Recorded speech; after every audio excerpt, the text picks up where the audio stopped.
Hello everyone, this is Erik, the Asian movie enthusiast, and this is my review of Bleach, a Japanese movie from 2018 that is based on the manga series of the same name. Now, one thing I've noticed is that, the live-action adaptations of manga seem to receive quite a bit of internet attention, in the United States at least, when an anime adaptation already exists. Which does make sense because the anime has already exposed a number of people to the franchise.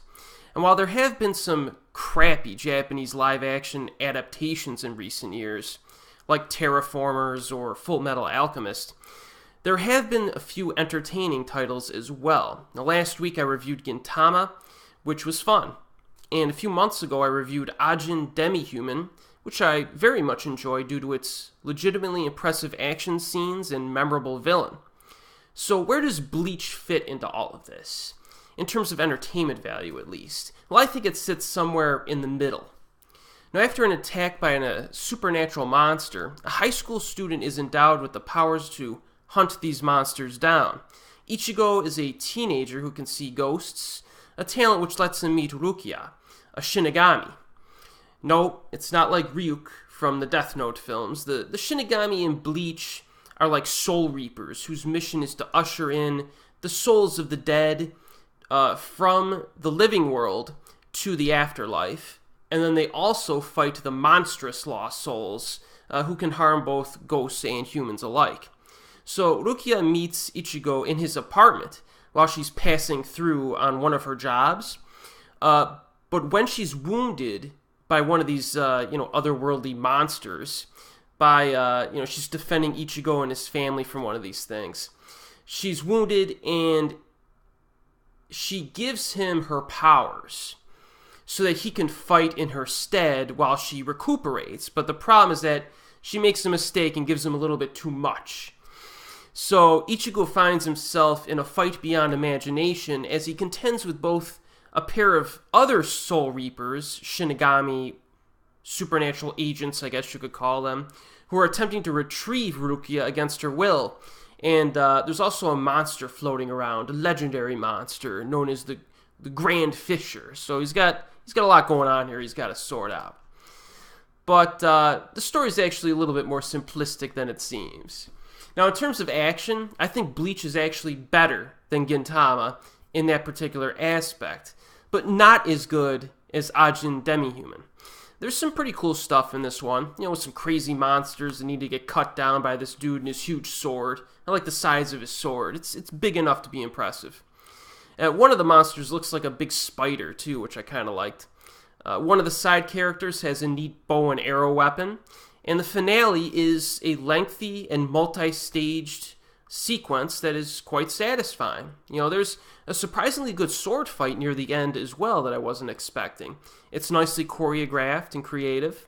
And after the finale of this film, I was satisfied with the action that I got. The script writing is decent. It's nothing special. They use exposition quite a bit in this film. The script uses the tried and true method of having one of our protagonists, the human, be a regular person, kind of, who is unfamiliar with all these crazy supernatural events involving these, shinigami agents and these, supernatural monsters. So it justifies having the other protagonist explain everything to them, and therefore explain things to the viewer. It might be considered a cliche at this point in cinematic history, but it is a legitimate method, and I think it works fine here. I did like our two lead actors, Sota Fukushi and Hana Sugizaki, who give fun performances. They're not given roles that demand anything special in terms of acting. There's nothing in Bleach that requires a deep handling of multi-layered characters or anything. But I think they did a good job. They made a nice little team. Even when the action is not on display, I did like watching them kind of play off of one another. Yosuke Iguchi has a role as the father, and you will recognize him as the lead in Goemon, and he was also the cigarette-smoking cop from the Rurouni Kenshin trilogy. For some reason, I always like when this guy shows up in movies. There's something about him. And then Masami Nagasawa has a very small role as the mother, mostly incorporated in flashbacks. Now, in regard to the pacing, Middle section is a tad slow, but the runtime of 1 hour and 48 minutes is actually quite shorter than most of these recent Japanese live-action adaptations. And I think that that helps Bleach to avoid feeling too bloated. You know, that's a good thing. If the runtime had been something like 2 hours and 10 minutes or something like that, pacing would have been a bigger problem, but it isn't. Now, from what I've said so far, it would seem like Bleach has kind of a mix of things. It's got some good stuff like action and lead performances, and some mediocre stuff like the script writing. But I think the film is ultimately an enjoyable experience because of the director at the helm here, a man by the name of Shinsuke Sato. Not a name that pops out at you, right? But he has directed some interesting films. You know, my favorite of which is probably the zombie flick I Am a Hero, which is quite memorable. But I also enjoyed the Library Wars films, as well as an obscure one called All-Round Appraiser Q, The Eyes of Mona Lisa, which is a cool little mystery that he made.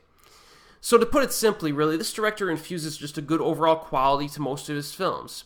And he sets up the narrative properly. He's not all over the place. He's not a sloppy director. He's a good director. So you don't have to worry about bad direction in the films that he's associated with, even his lesser titles. So that's good. And I think that gives this film just a general, a general sense of just pretty good quality about it. You know what I mean? It helps it. And in a nutshell, I would think that Bleach is a moderately entertaining affair. It's a pretty good flick. You know, for the purposes of comparison, I did enjoy Ajin Demi-Human more in terms of action, and I enjoyed Gintama more in terms of comedy and characters. And I would probably recommend those two films first, because they were a bit more lively and memorable than this. But if you have a lazy night and you want something to watch, you could do far worse than Bleach, that's for sure. It's good stuff, which is currently available on Netflix streaming in the United States. And as always, I'll see you next time.